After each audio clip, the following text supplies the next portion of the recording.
ہیں، لیکن آج ہماری کوئی پہچان نہیں ہے، آج ہمیں کوئی پہچاننے کو تیار نہیں ہے، کوئی آج بغل میں بٹھانے کے لیے تیار نہیں۔ آج جو بھی کچھ ہمیں ستایا جا رہا ہے، جہاں ہمارے اوپر ظلم کیا جا رہا ہے، جہاں ہمیں دور بھگایا جا رہا ہے، یہ ہمارے گناہوں کا نتیجہ ہے، یہ ہمارے کرتوتوں کا نتیجہ ہے کہ ہمیں لوگ اپنے سے دور کرتے ہوئے دکھائی دے رہے ہیں۔ آج ہمیں گلے نہیں لگایا جاتا ہے، ہر قوم کی ایک الگ پہچان ہے، لیکن مسلمان کو کوئی پہچانتا نہیں، اس لیے کہ میرے آقا نے ارشاد فرمایا تھا داڑھی رکھا کرو، اپنے چہروں پہ داڑھی کو سجایا کرو۔ آج اسی داڑھی کو ہم نے کٹوا کر کے نالی میں پھینک دیا ہے، پھر کہتے ہیں کہ ہمیں کوئی اپنے سینے سے نہیں لگاتا، پھر کہتے ہیں کہ دنیا میں ہمیں کوئی حیثیت نہیں ملتی ہے، دنیا میں کوئی مقام نہیں ملتا ہے۔ آج ہم نے ٹوپی کو اتار کر کے تاکوں میں رکھ دیا، آج ہم نے قرآن کو اٹھا کر کے تاکوں میں رکھ دیا ہے، پھر کہتے ہیں کہ ہمیں کوئی پہچانتا نہیں، ہماری کوئی حیثیت نہیں، ہمارا کوئی اسٹیٹس نہیں دنیا میں۔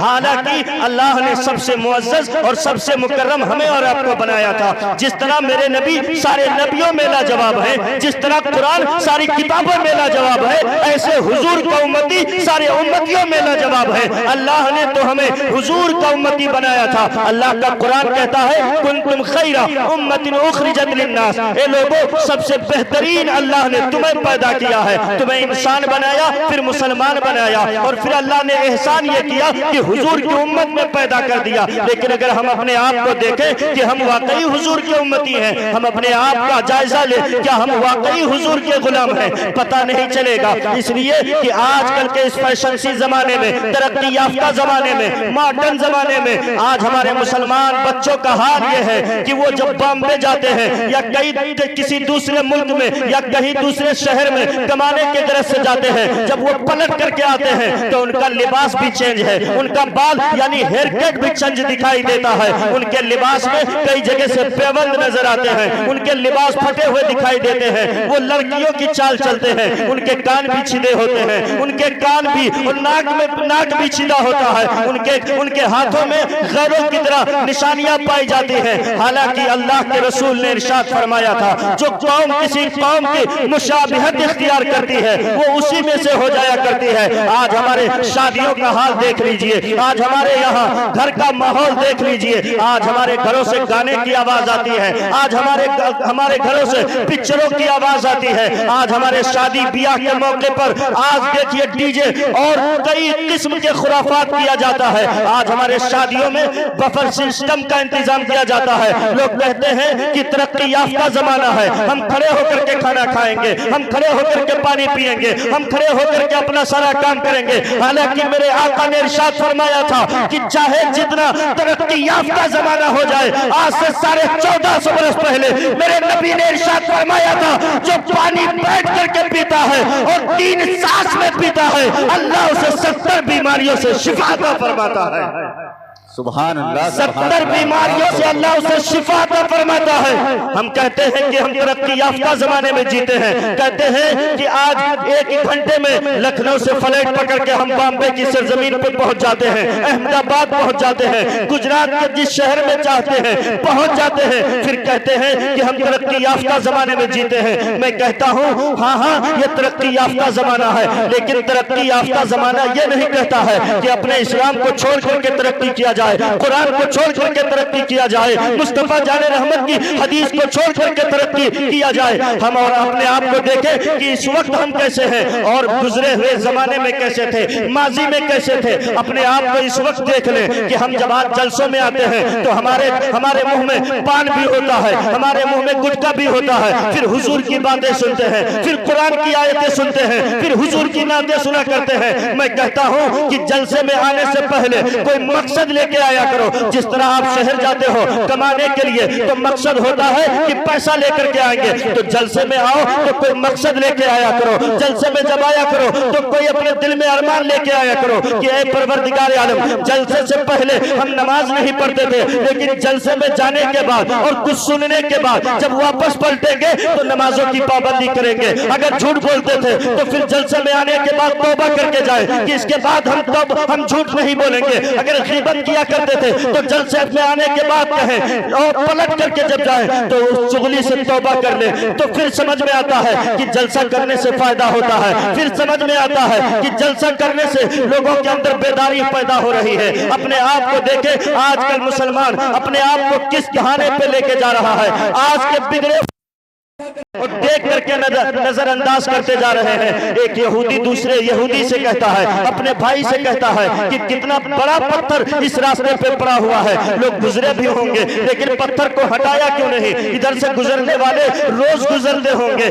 ہاں 100 آدمی گزرتے ہوں گے، لیکن کیا کسی کی نگاہ نہیں پڑی؟ کوئی اس پتھر کو ٹالنے والا یا ہٹانے والا نظر نہیں آیا؟ جانتے ہو دوسرے یہودی نے کیا کہا تھا؟ کہا کہ سنو بھائی، بات یہ نہیں ہے کہ ادھر سے گزرنے والے گزرے نہیں ہوں گے، ہاں میں کہتا ہوں گزرنے والے گزرے بھی ہوں گے، اس راستے پہ سے جب لوگ گزرتے ہوں گے تو ان کی نگاہیں بھی پڑتی ہوں گی، لیکن وہ اس پتھر کو ہٹائے بغیر گزر گئے ہوں گے۔ تو دوسرا یہودی کہتا سنو، اگر اس راستے سے کسی غلام مصطفیٰ کا گزر ہو گیا ہوتا، کوئی مصطفیٰ کا کلمہ پڑھنے والا اگر ادھر سے گزر گیا ہوتا تو پھر اس راستے پہ یہ جو پتھر تمہیں دکھائی دے رہا ہے، یہ پتھر تمہیں دکھائی نہ دیتا۔ اس نے کہا کیا بات کرتے ہو؟ کہا ہاں میرے آقا سید عالم صلی اللہ علیہ وسلم کی ایک حدیث اپنے بھائی کو اس نے سنایا۔ کہا مسلمانوں کے نبی ارشاد فرماتے ہیں، یعنی محمد رسول اللہ ارشاد فرماتے ہیں، نبی کونین ارشاد فرماتے ہیں اور صحابہ کو تلقین کرتے ہوئے میرے نبی ارشاد فرماتے ہیں کہ جو راستے سے تکلیف دینے والی چیز کو ہٹا کے گزرتا ہے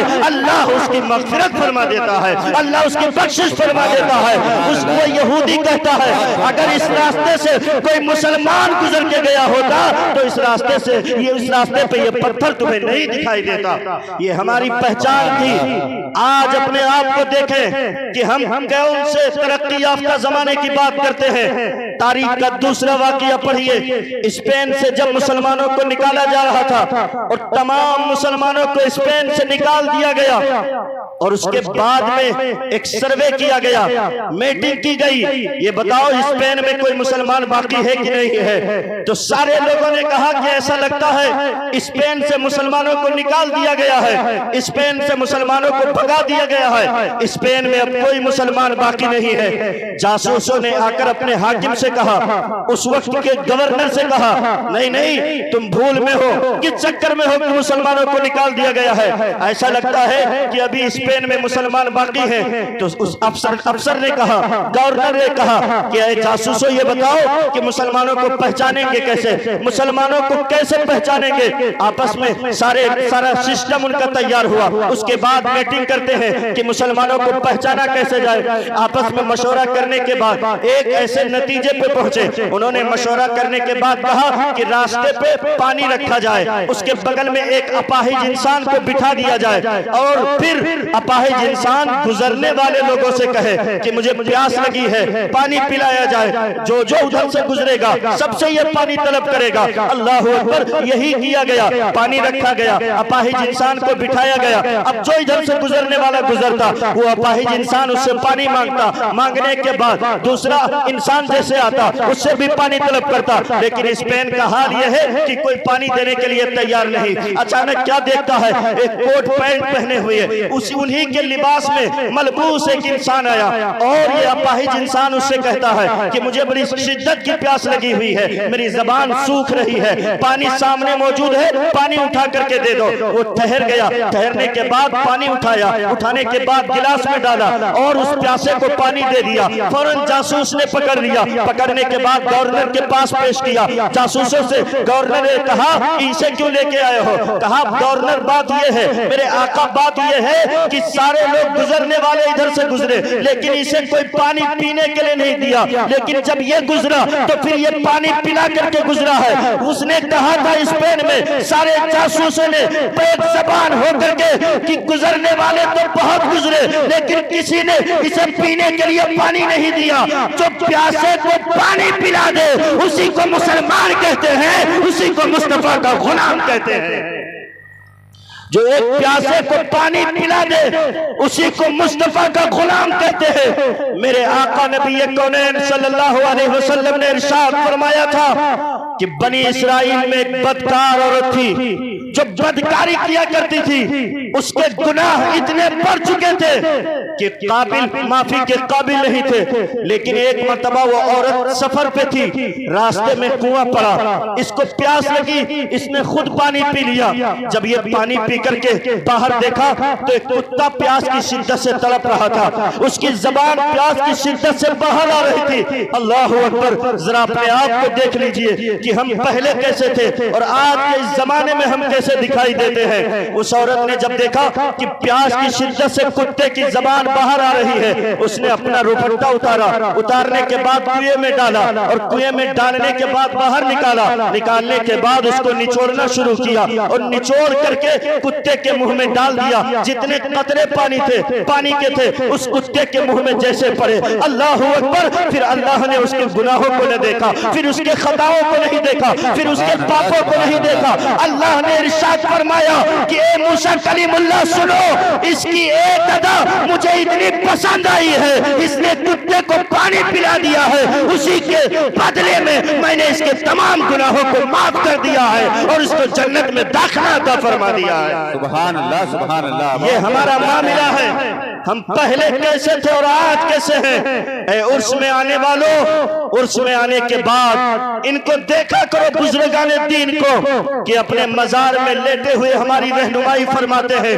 میں کہتا ہوں قابل مبارکباد ہے ذاکر علی قادری صاحب کہ انہوں نے اس موقع پہ قوالی کا انتظام نہیں کیا، اس موقع پہ انہوں نے کسی اور سسٹم کا یا کسی اور خرافات کا انتظام نہیں کیا۔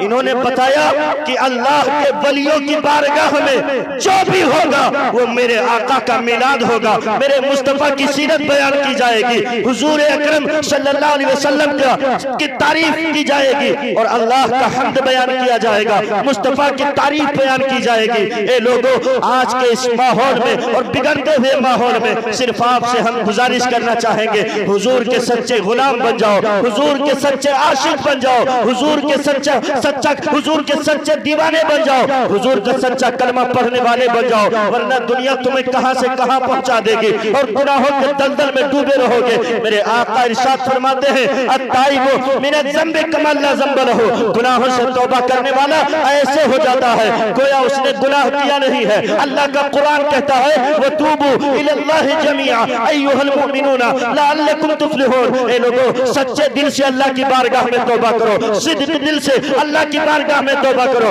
تاکہ تم کامیاب ہو جاؤ، تاکہ تم فلاح پا جاؤ۔ اعلیٰ حضرت عظیم المرتبت وقار عشق و محبت، معیار سنیت، قاطع بدعت، امام اہل سنت، گلزار قادریت، چشمِ رشد و ہدایت، آبروئے ملت، کنز الکرامت، جبل الاستقامت، بحر غواص معرفت، آیت من آیات اللہ، معجزت من معجزات رسول اللہ، الشاہ امام احمد رضا خان فاضل بریلوی علیہ الرحمت و رضوان جب اپنے قلم کو اٹھاتے ہیں تو یوں عرض گزار ہوتے ہیں یا رسول اللہ، اپنے خطاواروں کو اپنے ہی دامن میں لو، کون کرے یہ بھلا، تم پہ کروڑوں درود یا رسول اللہ کر کے تمہارے گناہ مانگے تمہاری پناہ، تم کہو دامن میں آ، تم پہ کروڑوں درود۔ اور اے گلری بابا کے عرس میں آنے والوں، جب تک کہ یہ زندگی باقی ہے، جب تک کہ دنیا میں جی رہے ہو، اللہ کی بارگاہ میں دعا کرو اور حضور اکرم صلی اللہ علیہ وسلم کی طرف لو لگا کے عرض کیا کرو کام وہ لے لیجئے، تم کو جو راضی کرے ٹھیک ہو نام رضا، تم پہ کروڑوں درود اور پیارے حبیب کو پکار، پیارے نبی کا نام لے، دامن مصطفیٰ میں آ، پائے رسول تھام لے، استغفر اللہ رب من کل ذنب واتوب الیہ وما علینا الا البلاغ۔ السلام علیکم ورحمۃ اللہ وبرکاتہ۔